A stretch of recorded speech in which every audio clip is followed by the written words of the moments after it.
Big, Let's hear it, yes. It's so important to have you with us today. Well, I feel very important being with you. I'm honored. You are an influence to me. I was a listener to the station, and you and I have talked before. I listened to the station back when you were here. You did the morning show from 1962 to 68. Then you were number one middays here in the afternoon. Yay! And you are still an often talked about commodity here in New York City. Oh, how nice. How nice. What do you think about when the letters WNBC cross your mind? Oh, just the greatest period of my life, I guess. I liked it best when it was the conversation station. Me too. I did the talking in the morning, and then, I think Dr. Joyce Brothers came in and did an hour. Ed McMahon did Fortune Phone. He was just with us and wanted us to say hello to you, as did Lee Leonard, who was with us earlier. Great, thank you. I was just going to say Lee Leonard and Brad Crandall and Long John at Night. Those were golden days for me. I just remember them so fondly. Are there certain shows you've done that stand out in your mind? Well, as I mentioned, that conversation, the whole thing I loved, because every morning Commissioner Henry Barnes, then a traffic commissioner at that time, he would come on and do the joke of the day and then tell us about the traffic. You know, you can't get better traffic reporting than from the traffic commissioner. Gee, we should have thought of that. Judy, we should have the traffic commissioner on doing I'll it. do what I can. Yeah. Well, we only have about 2 hours to work on this now. Oh, dear. Is that the end of it then? Will you, yes, at 5:30, there'll be no more WNBC. There'll be no more NBC radio. There'll be no radio emanating from 30 Rockefeller Plaza. Were you surprised when you heard about this? Yeah, I really was. I thought I'd be there forever. But then, I thought I'd be there forever, too. Yeah. Well, we can talk. We can air a little dirty laundry here. You were let go by the station, but you had the last laugh because after you left the station, the ratings came out, and you were number one. Yes. But that doesn't really make me laugh because it changed my whole life, as you can imagine. How so? Well, I came down to Florida. I didn't know what to do next. We came to Florida, and I would rather, at that time, certainly have stayed in New York and been number one. Yeah. Would you like to come back to New York again? Oh, sure. Oh, sure I would. You know, that's the town. Yeah. That is the town. This is nice down here. It's fun. It's an exciting city. Miami, you hear a lot of bad things about it, but there are a lot of good things, too. It's so amazing sitting and hearing your voice, and I'm transported back to that time. It's like nothing has changed. All of a sudden, here's Big Wilson on WNBC. I know. But, I did monitor for a couple of years with John Bartholomew Tucker, and I thought that would last forever. I closed that down. Yeah. Maybe I don't feel so bad then. And now I've closed you down. Maybe booking him was not such a good idea. Well, Biggie, everybody used to call him Biggie, and later in the show, Sandy Teller, who was Long John Nebel's sidekick for many years, will be joining us. I remember Sandy, please, my love. I certainly will, and I want to tell you how important and how much it means that you're with us today, and thank you so much for sharing a few minutes with us. Thank you for the opportunity. Thank you. Big Wilson. Bye. Thank you very much. Bye. Big Wilson on WNBC for the very last time. Yeah. It's sad, historic. Yes, it certainly is. But it's sad. Yeah. Well, radio things are cyclical, aren't they, Mike? Yeah, I think we're between cycles and eras for stations like this. What cycle? WNBC will show up again someplace, some small station in the desert somewhere. Will grab the call letters. No, actually, NBC owns these call letters. Well, that happened to KMET in Los Angeles. Was a very well-known station out there, rock station. I'm sure a lot of listeners have heard of it for many years, and then they decided to give up the call letters, change the format, go to a jazz format, the soft jazz thing, and a small station in the desert in Banning, California that can be heard for about half a mile took the call letters, and now KMET is a station in Banning, California. I can't imagine. Mike, I believe, though, that these call letters have been retained by GE. They will not be up for grabs. Can you imagine WNBC, Little Rock? From 30 Rock to Little Rock. No. Well, it's nice to hear that. I mean, it's like retiring number 7. Exactly. We're going to spend as much time as we can talking to our listeners at 247-8666. Who we have on the phone? Rory said that Rita was going to call. Did you want to go on the air? Yeah. Oh. Hello. Alan. Yes. Hi. Hi. It's Rita Mandel. Hi, Rita. Oh, How are you? okay. I had to call to tell you that I think you are one of the best all-around personalities radio has to offer. And certainly its brightest star in talk radio, Alan. You may feel that the empire is falling, but you won't. Well, thank you. You are really far too superior to your peers. No. Much too vital to radio to ever be silenced. You'll rise again. You'll be bigger and better than ever, Alan, if that's possible. I feel like I'm in the middle of a David Wolper production all of a sudden. You're a god. Anyhow, with a lot of love, I wish you everything that you want. You and Manny will live on forever. This is Manny Gelt's secretary, who is an office assistant, who is my agent. This is Manny Gelt's assistant. Thank you very much. You're very Rita, welcome. thank you. Happiness in whatever you do. Thank you very much. So long. Well, isn't that nice? Thank you. That's lovely. Yes. Let's go to our telephones. You know, we are spending a lot of time today sharing with former WNBC personalities and talking to the people who work here now, but it's really the listeners who have made WNBC WNBC. It's because of the listeners that we are here. Let's say hello to Cousin Brucey. Bruce Mara, ladies and gentlemen. Please have a seat. Please grab a microphone. You remember microphones, Bruce? The strangest thing is happening now. You are getting more people with cameras. Every TV station's up here. Every network's up here. Where were they a year ago? Our phones are lit. I've never seen it like this. Yeah. Boy, that's not true. Every time listen, I've been your guest many times. That is not true. The phones are always lit. That's right. Well, Always. I guess you're right. You've called me on that. No, one. I've had every one of my family call when I've been on. Cousin Brucey, you know, if the adage, the bigger you are, the nicer you are, is true, and it is, Cousin Brucey is the walking embodiment of that. You are one of the nicest people in radio, and I love you. Thank you very much. Thank you so much for being here. That's what I want to be part of this. I really do. I bet he's asking, what is it going to be like tomorrow? When you wake up and there's no WNBC, I cannot fathom this. I mean, all my life, living in New York as a citizen of this great city, and always, going through the dot, you take something for granted. I take a few things in the city for granted. I take Nathan's hot dogs. Right. I take Gracie Mansion, right? The Empire State Building, and this radio station, right? And it's going to be very strange tuning in tomorrow and not being able to find it. I think I'm going to be in a time warp or something. Imagine people who left town for a while, come back, and they pick it up, and what do they... Now look who's here with me. Joe McCoy. Joe McCoy from WCBS FM. Joe McCoy has there he is. Hey, Bruce, was how you a doing? voice here at WNBC. Now a radio executive. Well, you can call it that, I guess. Yeah, I was here back in 76 and 77. Actually, Brucey and I worked together, and when I was looking for someone to add some spark to my Saturday nights, I remembered this guy right here. He had been off the radio for a long, long time, and gave him a call and tried to coax him out of station management to coming back to CBS FM. You could convince him not to be an owner anymore, not to be an Empire owner. Exactly right. But said, money means nothing. Radio is what it's about. And come back to the That's radio. That's what he said last week at our contractual meeting. It still works, too. And you, Joe, of course, have done a wonderful job with WCBS FM. Of course, you stole the time machine, but was that it? Nevertheless, you have taken that station and made it into a very successful radio station. Thank you. We have an alumnus here. Judy DeAngelis used to work for us. I was just going to say that I know. All right, Judy, Joe, why don't you do the job pitch now? I know Joe McCoy from WCBS FM, and what you say about Cousin Brucey, I can say exactly the same thing about this man, Joe McCoy, one of the nicest gentlemen in the business. Thank you very much. Without a doubt. I worked with her husband also. Yeah, that's right. How's Years Barry? ago. Just fine. He'll be here a little later this afternoon. Joe, what are your special remembrances of WNBC? Well, my time here really wasn't all that long. It was, I guess, the latter part of 76 and a good part of 1977.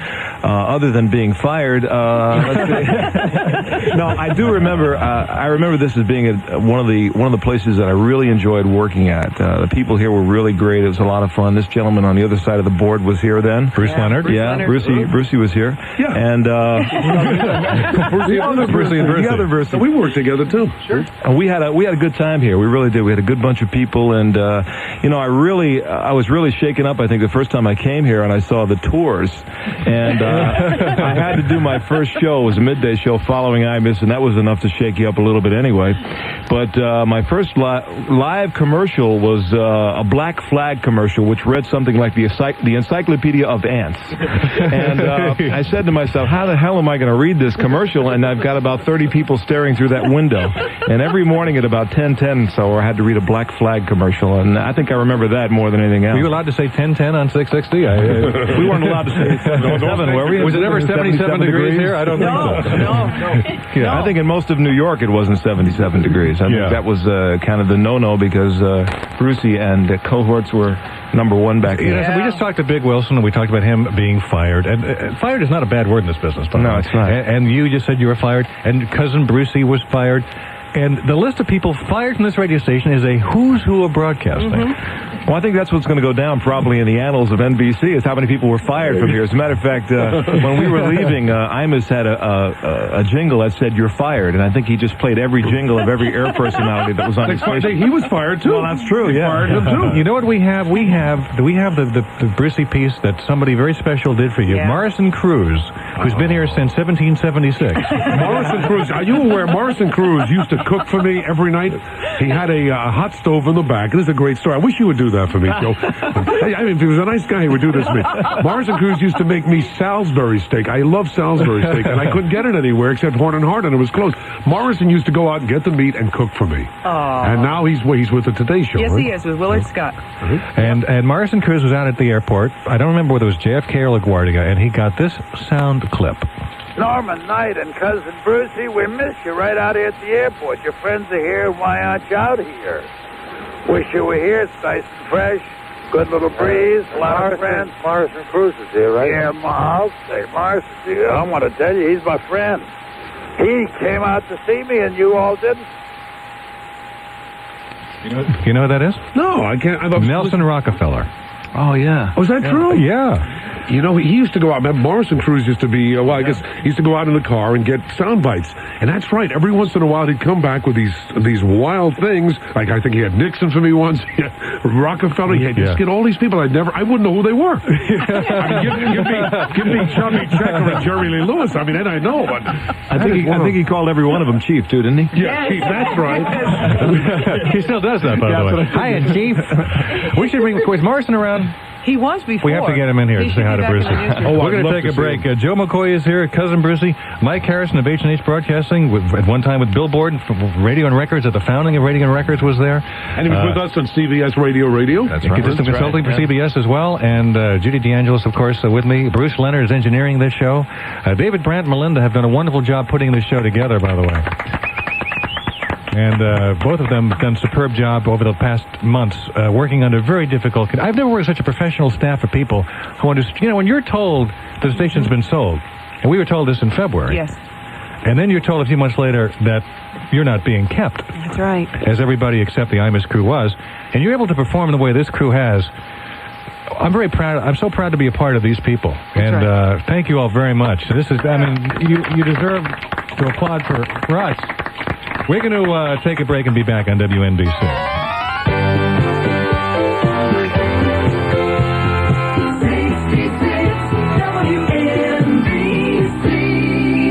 Sports fans, hey, this is your old pal Willard Scott. America's dairy farmers have asked me to remind you to kick off the football season with real cheese. Hey, I like to take time out for pregame mini pizza warm-ups with plenty of melted mozzarella.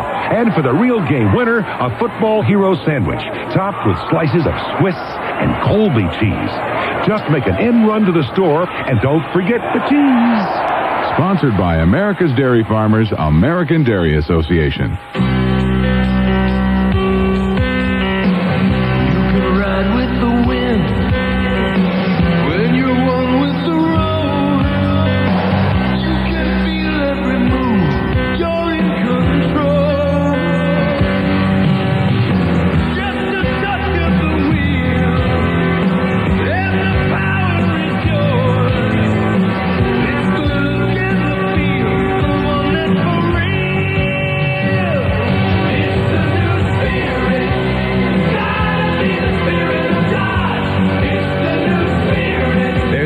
Spirit at your Dodge dealer. You'll see it in the wide range of Dodge quality cars and trucks we sell, and in everything we do. See your Dodge dealer today, where the new Spirit shows.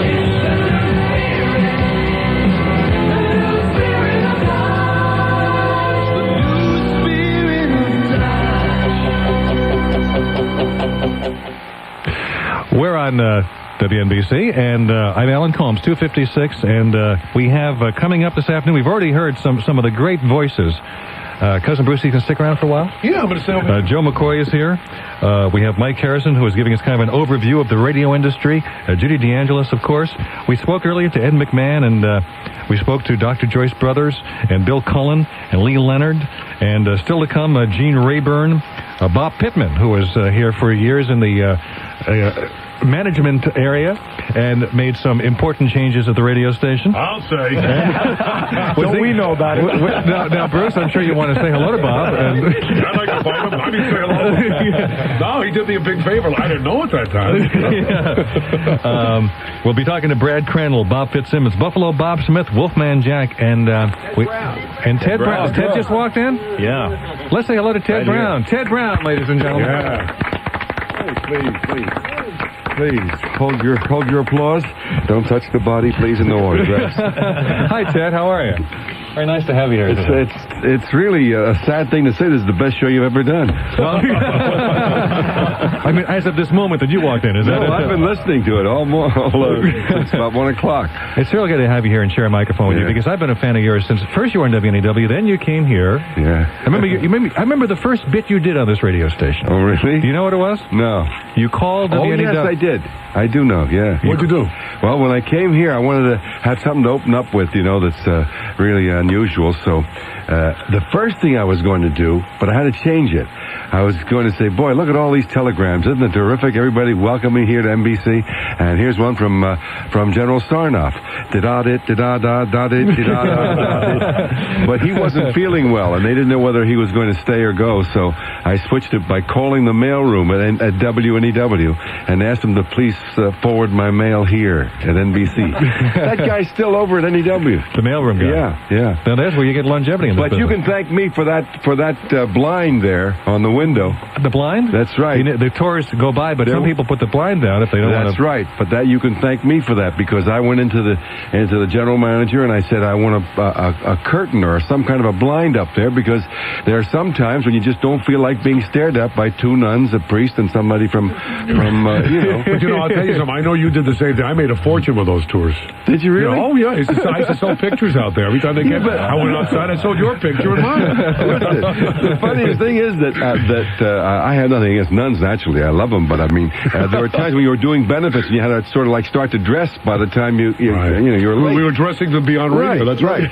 So they said, no, you can't have it at all. It's you can't have forget it. So the next day I held up a tour and I said, hold them.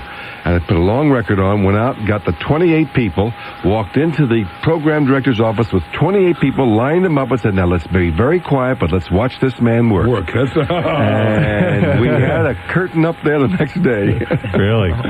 Sometimes you put the tour down, the tour people get very upset if you put the blind down. They're not too thrilled about that. Listen, they paid to see it, so they should really see it, I guess. What were your special recollections about your time on WNBC? Yeah, I had a lot. I had the best of both worlds. I did a bit that was taped with my ex-wife, the redhead, on a thing here that Margaret Truman was running on radio that turned out to be Monitor later on. And it was a 5-minute comedy bit. And then I did Monitor for many years here. And the drive time. And the thing that I remember most about NBC, it was really funny, is that, not funny, but it was Imus coming from Cleveland, and I had never met him. And he'll verify the story, but he could knock my brains out, let me tell you right now. But he used to say horrible things about me on the air. I remember one particular remark. That you were in the twilight of a mediocre career. Right, that was one of the things he said. And I was doing drive time on the same station with him, and I couldn't understand that. Sure, in those days we didn't do that to each other. No, we complimented each other. So finally, one day I caught him. He came in, and I said, hey, man, you ought to lighten up until I get to know you. Then we'll do it. I'll do it to you. You can do it to me. He says, you don't like it? Sue me. I said, no, I'll tell you what I will do, though. I live 5 minutes from here, and I'm going to tune you in tomorrow morning. And if you dare to mention my name, just mention my name, I'm going to come down here and put a chair right between your eyes. And he looked at me like this, and he walked out.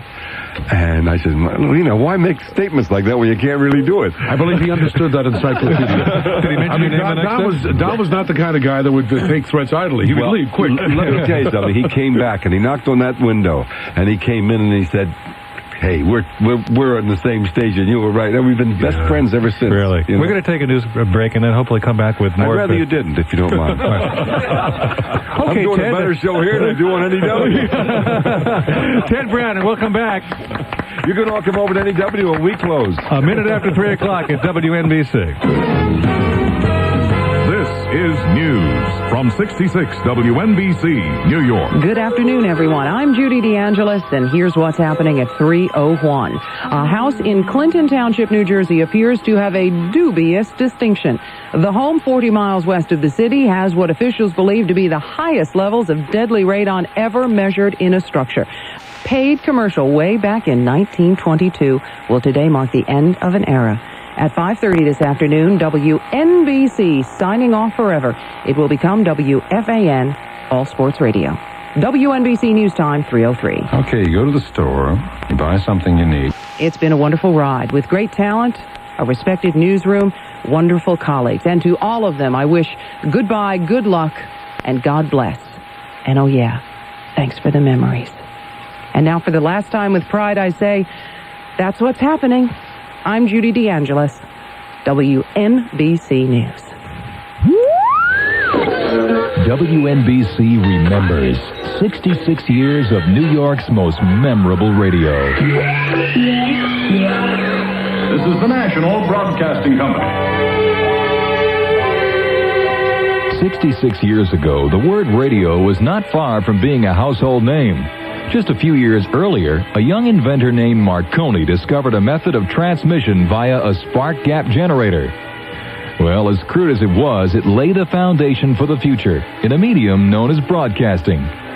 In the spring of 1922, the American Telephone and Telegraph Company realized a possible future in this medium and signed on an experimental station, W2XY.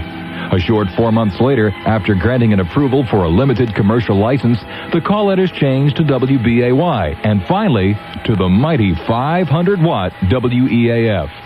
This was the beginning of WNBC. This is radio station WEAF. This is the world's first toll broadcasting station. The studio is located at 24 Walker Street in New York City. Heretofore broadcasting has been gratis to all. Now, due to the great demand by those who wish to use the airways for goodwill purpose, and with only one wavelength available, 360 meters, we are offering toll broadcasting service. You're now about to hear some Victor phonograph records. And with that, the pioneers of broadcasting set the foundation for the future. WNBC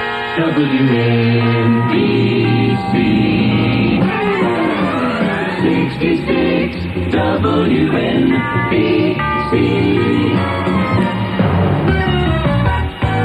You know, the people who have worked at WNBC is a who's who of broadcasting, and that who's who is, to some extent, with us right now. Cousin Brucey is here, Bruce Morrow, responsible for both evenings and then middays here at WNBC. Ted Brown worked afternoon drive here at WNBC, and I'm honored to hold down, or have held down up till today, the slot that Ted Brown once held down at this radio station. You're doing a good job, too.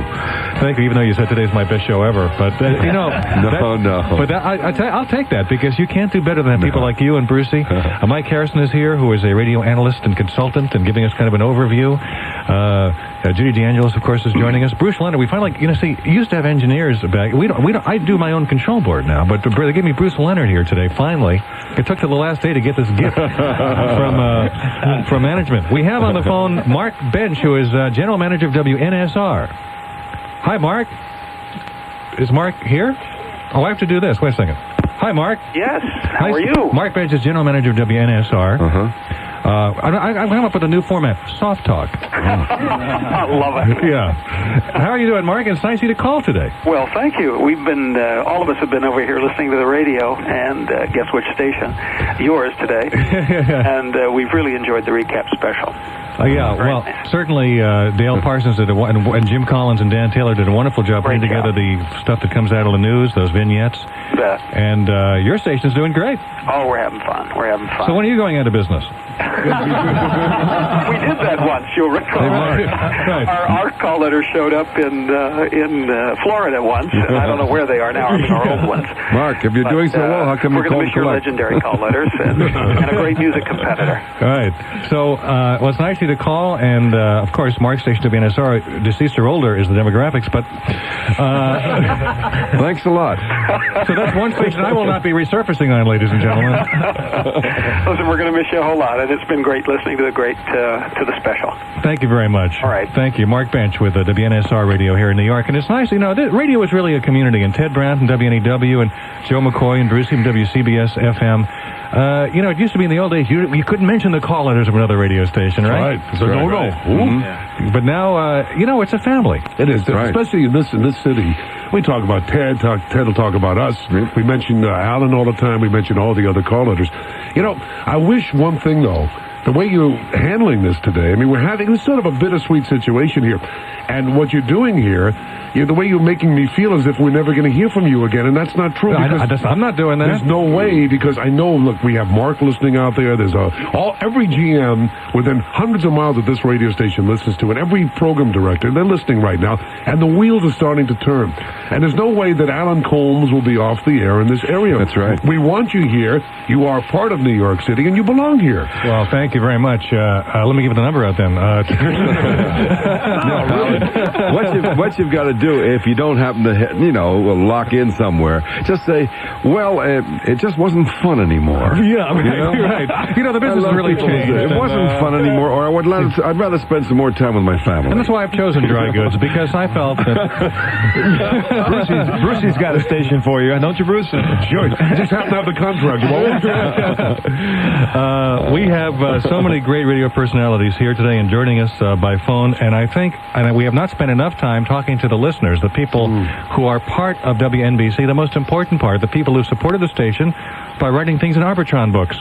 Let's see who's on it. Let's just take some random phone calls. WNBC, hello. Yes. Hi.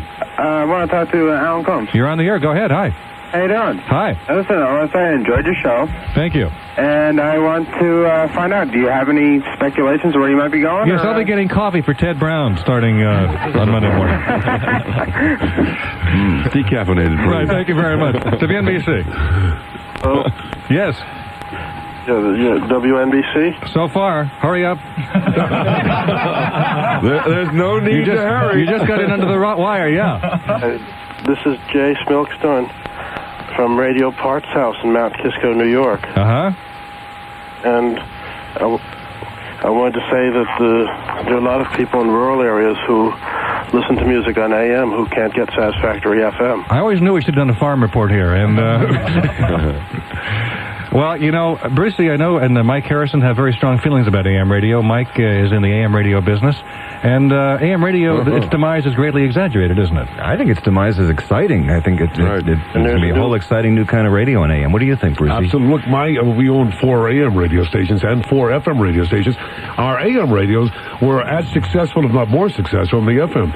And what Mike just said is that depending on the market, AM radio has been forced into a certain category to produce aesthetic, creative broadcasting. And wherever you go in this country, FM is doing extremely well. Right? But AM radio, if you go into AM radio, you can find very interesting things there in different markets that are very exciting. And listeners like this in rural areas get the blanket coverage that AM gives and FM can't. This program now, as you well know, every time we do this show, and I've been on this show many times with you, I get calls from Maine, I get calls from Canada. I hear us all over the place. It's amazing. Thank you for calling WNBC. Hello, Alan. Hi. How are you? Good, thank you. Good. Hello to all your guests. I've listened to all of them over the years on NBC. This is a sad day for me, too. I've listened to you from the first day you came to NBC every day at 3 in my office, and I'm going to go through withdrawals when I don't have you on at 3 o'clock. And I've called you many times to annoy you, and many times just to hear myself on the radio in different characters and all. And I've had a lot of fun listening to you. I know I'll hear from you again in the New York market. Thank you very much. Even people who've hated me have been very kind the last couple of days. Let's say hello on the phones to Bob Pittman. Bob Pittman, ladies and gentlemen. I'm not applauding. How are you? Hi, Bob. Pittman. How are you, Bob? Good. Bob, of course, was program director here at WNBC, and we keep mentioning that now, of course, he runs Quantum Communications. He went to MTV, founded MTV, and he is now the chief honcho at the Morton Downey Jr. Show. It was under your tutelage that this became WNBC, right, Bob? That's it. You know, it's sort of funny to see it going away since that was such the kingpin station of the country for such a long period of time. How did this whole WNBC, with the emphasis on the N? Well, when I came in, we changed the format, went after WABC, and, if you say WABC and WNBC, you don't have too many letters difference. So I think it probably started with a couple of the jocks pushing the N, and I'd rather everybody not be picked up called on a it, jock, and away if you it don't went. mind, Bob. Ted Brown objects to the word jock. Yeah, I never liked you, Bob, and I still don't like you. Really? You probably join a very big club. Bob, the day you took me to lunch to tell me that I think younger people should take my position, you never picked up the tab, Bob. You know what? Me $68. And now I'm one of those older guys, Brucey. WNBC. It's very depressing, I have to tell you. Yeah, Bob Pittman's probably as old as you were the day he took you to lunch. So. No, he was younger. I loved when he started he did a non-commercial hour on AM, which was unusual at the time. I don't remember any AM stations doing that. Because we were carrying, what, 18 you remember to 20, that, Bob? right? Of course, we couldn't sell any commercials at the time, so it was an easy decision to make. But I know you did that, too, when you came over. No, we had a good time. And, that was back in the era when you still could get a lot of music listeners on AM. And it's sort of a shame that all the AM stations are giving up on music around the country. Bob, of all your accomplishments here at WNBC, and you were a very celebrated programming executive, still are, but of course in radio those days, what's your your proudest accomplishment? Proudest accomplishment? Probably rehabilitating Don Imus, bringing him back from Cleveland. Yeah. We have one of the other personalities who you work with, Johnny Dark, on the other line. Hi, Johnny. Hello. Johnny? Yeah. Bob Pittman is on the other line. You're kidding. Johnny Dark, this is the reunion. This is your life, Johnny Dark. I didn't know that you could tie the phones together like that. Well, we did something... We're off the radio, probably. But no, we're on the radio. Together. We're on the radio, and I'm sure that Bruce Leonard did something illegal to get us to do this. This is on the radio? Yeah. This is called conferencing calls. Amazing. In case you haven't been back to AM too. Ted Brown, of course, knew Alexander Graham Bell and knows all the terminology. That's right. That's right. So you hired Johnny Dark, right, Bob? I did. Johnny Dark I'd known for a long time. As you were talking earlier today about the community of radio, it's a very small business, even though it's a national business. Johnny, nice of you to speak to us for a couple of seconds here on this final day. Oh, it's my pleasure. I mean, how ridiculous is this? Well, I mean, I think the operative word is very. What kind of a company would give up the calls WNBC? I don't know. They need a checkup from the neck up, don't they? As Imus would say. Johnny, thank you very much. Thank you for... Which line do we have Johnny on? Which line do we have Bob on? 7645. Is Bob? Is Johnny. Johnny, let me thank you. Bob, you are on to bigger and better things. You are now doing the Morton Downey Jr. Show. Well, I don't know. It's different things. Radio is a lot of fun, and I hate to say that anything I'm doing is bigger or better than that. So you sometimes miss your radio days. You get nostalgic I love radio. about it? I started radio at age 15, so it got me out of Mississippi. Everybody needs a ticket out of a place like that, and radio provided it for me. I see. Well, thank you for taking a couple of minutes to join us and reminisce. Well, good luck with your future, too. Thank you very much. Hey, Bob? Yes? This is Cousin Brucey. Bob, let's have lunch sometime. Bob, what channel is Downey on? What? What channel are you on in the New York? Channel 9, right? Channel 9. I think I'm buying it, Bob. Let's have lunch. Let's have lunch, Bobby. Goodbye, and I'll eat. Thank you very much. Bye-bye. Thank you. Bob Pittman, ladies and gentlemen. And it's, I think we got to give a little bit of applause to Bruce here. That was pretty good. That was well done, Bruce. You ever feel that there's justice in the universe and you have just gotten yours? No, you know something, I'll tell you, and I know he's listening now. At the time, when we should let everybody know what happened. When I was on NBC, Bob Pittman came in, and he was a very fresh young kid who did not understand the market, which I still believe, as he grew into the market, he started to understand it way after he made a few mistakes. I was one of them. And he told me one day at lunch, which I paid for, that I believe that I should give the younger guys, it's in my book, a shot to this thing, that I don't need this anymore. And I looked at this guy and I said, who's this young kid going to tell? You know, the heck with it. I left. All right? Teddy knows this story. And I left the thing.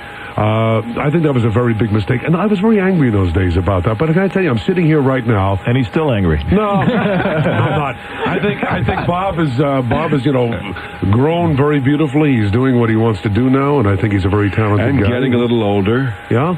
No, I'm not. Yeah. We're going to take a break and come back with what a day and what a group of people we have in the studio. Cousin Brucey is here. Joe McCoy from WCBS FM. Ted Brown is here. Mitch Lebby has come down to say... the world's youngest DJ. Do you know that? Right. WINS, when we first started, he was called the world's youngest DJ. That's right. When I first started WINS, that's right. I introduced you on your first That's right. We'll continue in a moment on WNBC. Jimmy Breslin switched to Newsday because of the paper's great city and borough coverage. Rick Cimino, why do you invest with Charles Schwab? Bond's biggest ever Columbus Day holiday sale is now on with near giveaway prices on famous brand big and tall size sportswear, outerwear, and furnishings. Selections are fantastic. Markdowns are sensational. London Fog all-weather zip-lined raincoats for big and tall men. Single and double-breasted classics selling elsewhere for $200 and more. Now $129 and $149 at Bond's. Magnificent hand-knit designer sweaters, $120 values, now $69. 100% cotton sweaters by Patini worth $60. Half price at $34. Big and tall men will appreciate heavyweight wool blend plaid sport shirts made to sell for $40, on sale for $24. Guy LaRoche reversible parkas with snap-off hoods, $120 value. A sensational buy at $69. Join the thousands of big and tall men who've discovered that Bonds is more in their special size for less than most stores charge for regular sizes. Bonds Columbus Holiday Sale. Hurry in for super sportswear savings. Now, ladies and gentlemen, Mr. Frank Perdue. Everybody's chickens are approved by the government. One of his chickens comes with his money-back guarantee. Takes a tough man to make a tender chicken. Perdue, all ShopRite supermarkets have Perdue products on sale. Why not stop in and buy some? It's 3:26 at WNBC. We have just a couple hours left, about 2 hours and 4 minutes, before there is no more WNBC radio, and it's mind-boggling. Well, the weather may become inclement, and they won't be able to do it, you know? Yeah, well, you never know, just like down in Florida. Either that or maybe we can take pledges or something like that. Yeah, maybe we raise enough money now, we can buy this place. Get enough phone calls. Bruce, this could be your next acquisition. No, hey, listen, let me tell you, owning radio stations is very tough. No wonder these management people are almost shook. They're crazy people. I never understood why people who own radio stations are so nuts. They're crazies. I mean, Michael tell you this too. We're crazy. It is nicer to sit here. I go on my radio show on CBS FM with this guy, Joe McCoy. Happiest moments. Like, this is where you belong and this is where you always will be. You know, you don't want to own a radio station, I'll tell you. Get you crazy. Sullivan talks highly of you. Selling radio stations is terrific. Owning them is tough. Ted, you said earlier during the break that you want to hear the way Cousin Brucey originally sounded. You see, on the you folks out there, you're not hearing the real Cousin Brucey, not the Cousin Brucey that made him famous. And he's grown and matured, so I guess maybe he doesn't want to do it. But no, I do want to do it. I can't. My body can't handle it. Well, I know it can't. And all I want you to do is to just pick up a piece of copy or something and do the original Cousin Brucey. Now, you want a couple moments? I'll do it. Let's see. I'll do one. In those days, we sold, especially on this station, we had a National School of Home Study, a trade. And we had Blematine a go-go. Remember that? It was a blemish remover. And I said something. I will go take your back now. It's 1900. Now really, do it the way you had. I'll just go 58, 59, all right? Okay, yeah. Great golden year. Hi, everybody. Here I am. It's your Cousin Brucey. Hey, listen, I know everybody out there has a lot of pimples, but forget it. Cousin Brucey can get rid of those pimples. Yes, I can. Yes. Listen, it's a new product called Blematine Go-Go, and I'll tell you something. If you give me 3 days, I'll get rid of those pimples. Blematine Go-Go, 3 days, money back, or your pimples back. This is your Cousin Brucey. And now, here's Chuck Berry. Yeah. I love it. That destroys your body.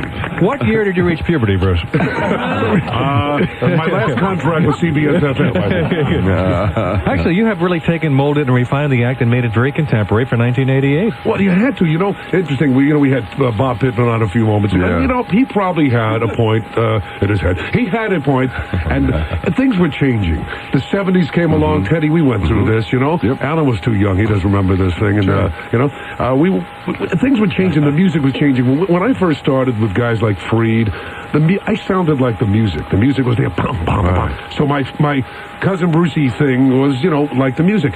Here comes 1970, and wow, what happened? Someone pulled the plug. I don't know what to do anymore. I didn't sound like the music. I was not comfortable with the music, right? I had to leave. I couldn't do it. Now we're in the 80s. Everybody loves what Cousin Brucey's playing on my shows. Everybody's the Dirty Dancers and the La Bambas, and everybody's using our oldies, the so-called oldies. But it's now 1988, so Cousin Brucey now still sounds like the music, but I also have to sound like my audience wants to hear. Yeah. So it's a very tough thing to do. In those days, Bruce, you talked to teenagers, though, in those days. That's right. And I never heard anything like that. I mean, I grew up with Alan Freed. Let's give credit where it's due. Alan Freed and Murray, all right? I mean, I remember Ted Brown. You're a little different today. You were a little more frenetic in those days. Yes, that's true. That's true. Also worked with my wife then, too. That's right. Ted Brown, the redhead. Yeah. Didn't Bob and Ray do the morning show here? Did they at one time? Yeah. I know. Yes, they did, because I remember one morning we did our show from our home up in Harrison. Right. And one morning I got a call, and it was the engineer, and he said there was a big storm that night and our transmitter blew down. We're not going on the air. And I leaned over to my wife in the next bed, and I said, could be on the same bed on radio. Better be careful what you say, Alan. No. Goldman will do a book on you. Maturity does that to you. And I said, hey, we don't have to go down. We had a basement studio. And I went back to bed. I went to sleep, and I woke up. I said, wait a minute, I didn't hear any wind. I didn't hear anything. What is he talking about? Transmitter. And I had an engineer who came, had a key to the house and came in. So I put my robe on, walked downstairs, and I said, hey, we're not going on. The transmitter blew down. It was Bob and Ray who got my number. And you know how they can sound just like whatever they want to sound like?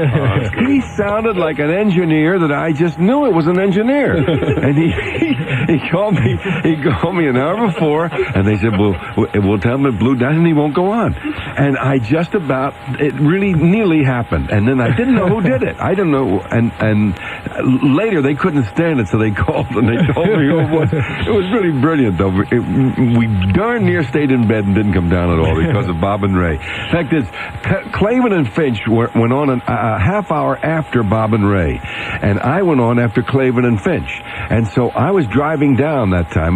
That was before doing it up in Harris, and I'm listening to Bob and Ray. And Bob and Ray says, hey, your brother-in-law, the one with all the tattoos on his body, is he still married to your sister? And says, no. Why? Well, she divorced him. Why? Well, she'd seen the picture. Okay, so that's one time. Then I switch over after the news and to Clavin and Finch, and Clavin says to Finch, hey, is your brother the one with all the tattoos over his body? Does the same joke. He'd been listening to Bob and Ray too. I got on and said, I'm going to tell you a joke's been told on 2 different stations this morning already. So now I told the third joke. It was much more camaraderie then too, by the way. I'd leave at 9 o'clock and go over and spend the last half hour at NEW with those 2 guys, and so it's a different kind of radio. Let's go to our telephones now and say hello to Larry King, who has joined us. Hey, Larry! He's going to be on WNEW, I think. With us in the studio is Ted Brown is here, and Cousin Brucey is here, and we have just a who's who of radio broadcasting in the studio. And Larry King, I'm glad you could be with us. Thanks, Alan. I'm glad I could be with you, too. I'm talking to you from Midway Airport in Chicago, where I just was the MC of the Chicago Radio Broadcasters Annual Windy Awards. They just give out their awards for the best in radio. And I wanted to be, in fact, you were talking about this today. Someone said it's at 5, is it 5:30 today? Yeah. 5:30 is the time that WNBC ceases to exist. Yeah, someone mentioned, I think the general manager of WBVM, I was talking to him for his interpreter. All general managers should deal with interpreters. He mentioned that at 5:30 today, there's never going to be a WNBC? There will be not only not a WNBC, there'll be no radio broadcasting from 30 Rockefeller Plaza. Think about that for a moment. Is Cousin Brucey there? Yes, he is. Well, he's got the money. What if we rented space? Why can't we take WNBC as a call letter? Larry, I'll tell you what. Where are you going to be tonight at 8 o'clock? I'll be at the CNN studios. I'll call you. All right? We make a deal. We'll let Colmes go to work first. Well, listen. So why can't someone use WNBC, by the way? Well, because NBC owns, they have not sold the rights to the call letters along with the station, and they're going to retain rights.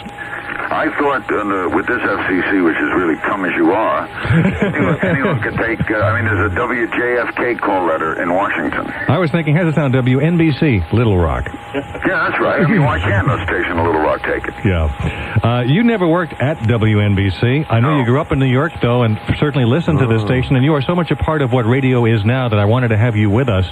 And maybe you can reflect for a moment about the history of NBC Radio and what it's meant to you growing up. I remember when it was, WEAZ? EAF. Yeah. EAF. Well, that's when I first heard it as a kid. It was WEAF, and it was the Red Network and the Blue Network, and I guess EAF was the Blue Network. And, NBC split off. Right. ABC was eventually a split off of that, wasn't it? Right, ABC was the Blue Network, and this was the Red Network. EAF was the Red Network, and it became WNBC when? In, do we have the dates? Do we know exactly the date? It was WNBC twice. Then it became WRCA for a few years in the 50s and came back to WNBC in about 1961. Okay, now I remember when I left to go to Miami to break into broadcasting, it was WRCA. Right. So I never lived with it as a citizen of New York as WNBC, but I remember it as a mainstay of the early network days of radio when we would listen for the Monday night and Tuesday night in Lux Radio Theaters, and all those programs would come beaming down. Well, I always was puzzled as to what EAF meant. It was a call letter that never made sense to me. I never understood it, but it was a call letter I grew up with. And it was, it's part of my history. I think anything that goes away, especially in this case, because you got an entity going away. Sure, it's not just a call letter. This is not just another radio station changing owners. This is a corporate entity that has been the bedrock of the radio business. What do you think about the people who are talking about the demise of AM radio, and is that overstated?